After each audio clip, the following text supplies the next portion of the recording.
Welcome back to the Professor Penn Radio Hour here on the John Fredericks Radio Network. David Penn, your host, glad to be with you on this Wednesday night, the 5th of March. Coming off of that incredible night last night. I hope you watched it. If you didn't, you go catch it on a replay. The State of the Union address. And I don't know if President Trump is following through tonight, but I heard tell around the campfire he's going to address the nation tonight solo. So there's a lot of information being shared between the leadership and the people. And we're in a moment of unprecedented polarization. You know, people have been saying it's been polarized for a very long time. And, I say on the show, this is the greatest change to American governance since the Civil War. And we do know that 10% of the population of this great country died in that war to end slavery. The war to end slavery led by a Republican president, Abraham Lincoln, a Republican.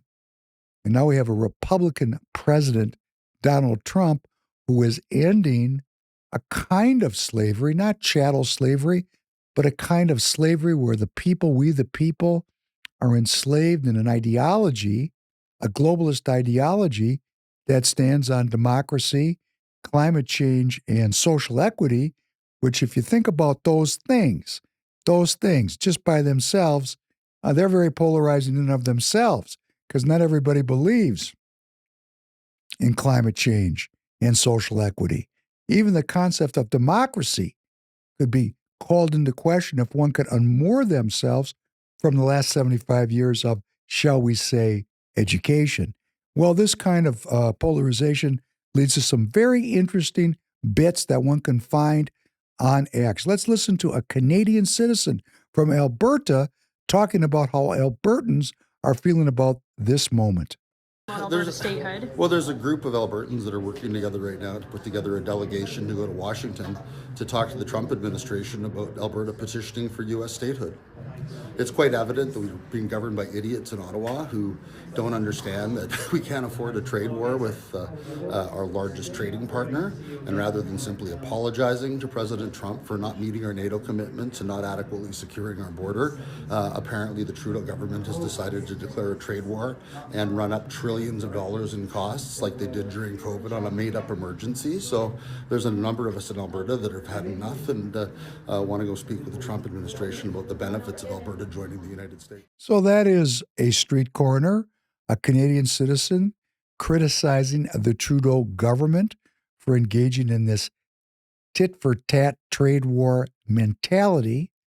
This Canadian citizen highlights the border problems and the lack of funding for the military in Canada as contributing toward this breakdown of good feelings, and he wants to be part of the United States of America. There's a street corner. Let's listen to Senator Elizabeth Warren. The president's taunt in there. I was applauding the help that the United States government has given to Ukraine.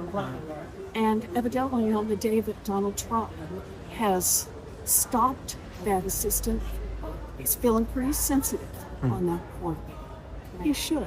No. You go ahead and spin it any way you want to. I watched it, Senator Warren. He just made fun of you because you're an easy target for derision. And we the people, or at least your host, David Penn, who grew up in a very anti-war household back in the 60s, the anti-Vietnam War, the anti-military industrial complex mindset of my parents, who were leftists in the Democrat Party when I was a child, to watch a Democrat leftist promote U.S. military interventionism only proves to me the viability of the yin-yang symbol. I know that's a little bit far out there, a little bit esoteric, but if you know what the yin-yang symbol looks like, there's a little black dot in a white circle and a little white dot in a black circle. And what does that mean? It means that within the anti-war movement of the 60s was hiding in there a bunch of warmongers who now have taken over. So it was a little black dot and a white. Now it's a big black circle with a little white dot. one thing turns into its opposite. How the left could have turned into a pro-war, pro-interventionist, pro-attack Russia mindset tells me everything I need to know about philosophy. If you live long enough, it turns into its opposite. And this is awful for me because the left was always the bastion of peace, of a peace movement, of non-military intervention. And now we find that where? In the Republican Party. Yes, the Republican Party. Our president is bringing wars to an end. Our president is seeking to cut the military budget. Let's listen to him, please. And once again, I look at the Democrats in front of me, and I realize there is absolutely nothing I can say to make them happy or to make them stand or smile or applaud. Nothing I can do.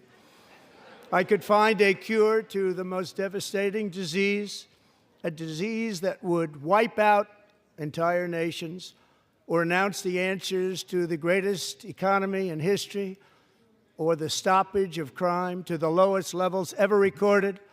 And these people sitting right here will not clap, will not stand, and certainly will not cheer for these astronomical achievements. They won't do it, no matter what. Five times I've been up here. It's very sad, and it just shouldn't be this way. And the Democrats sit there stone-faced, not moving, unmoved, polarized, staking out a position that is the exact opposite of where the majority of the citizens are today. Now, this is a breakdown. This is not an accident.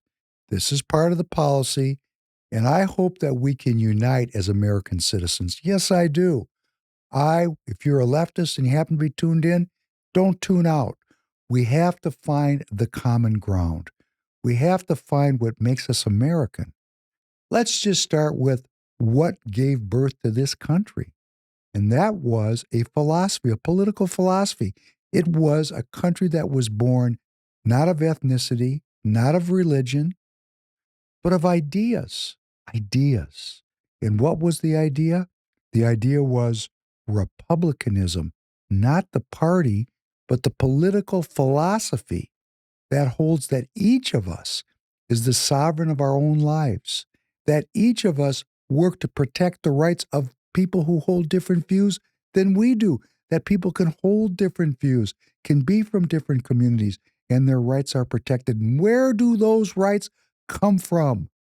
The republicanism that gave birth to this country, enshrine that in our founding documents from a creator that has granted unalienable rights. These are the soaring words that gave birth to the United States of America. And these same words, this same philosophy might unite us today if we could only understand that the leftism of the Democrat is not an American philosophy. It's a European philosophy. It's Marxism. That's got nothing to do with republicanism. It is a reversal of republicanism. So we have republicanism, which was an American idea, an American ideal. Yes, the roots of it were in Europe, but Americans created an action philosophy called republicanism. That is why this country is so unique. It's such a departure from everything that came before, and so far everything that's come after, because it makes you are the king or queen of your own life. Could we understand that Marxism makes us part of a collective and we lose our individual sovereignty? What do you want to choose if you're listening to me as a Marxist? Do you want to be part of a mob without a name and without a face? Or are you the king or queen of your own life? Which sounds better to you? This is David Penn, your host, here on the Professor Penn Radio Hour on the John Fredericks Radio Network. Please stay tuned for these commercial messages.